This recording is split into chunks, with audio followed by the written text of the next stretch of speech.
Here's how to set up a probationary period in Gusto step by step. Start by signing in to your Gusto account. Once you are on the main dashboard, go to the left-hand menu and click People. This opens your employee list.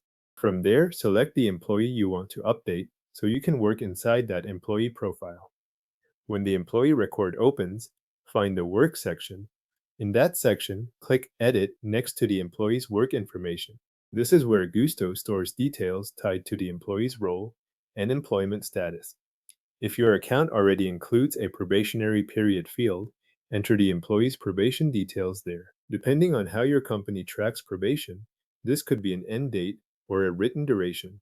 After entering the information, continue forward to review and save the update. If you do not see a probation field in the employee's work information, you will need to create one. To do that, go back to People. At the top of the page, click More, then select Custom Fields. This area lets you add fields that are not already built into your current account setup. In the Custom Fields section, click Add Custom Field. When the field setup window appears, enter probationary period as the field name. Make sure the name is entered clearly so it is easy to recognize later when you return to the employee profile. Next, choose the field type that fits the way you want to store the probation information.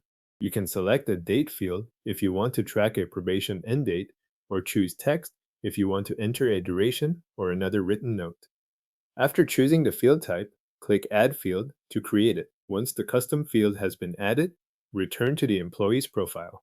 Open that employee record again if needed, then go back into the Work section where the field now appears. Enter the employee's probation end date or probation duration in the new probationary period field.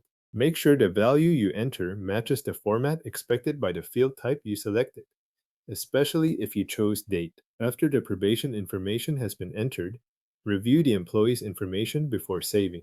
This is the point to confirm that you updated the correct employee and that the probation details appear in the right field. When everything looks correct, click Save to apply the changes. The employee's probationary period is now set up in Gusto and saved to their profile.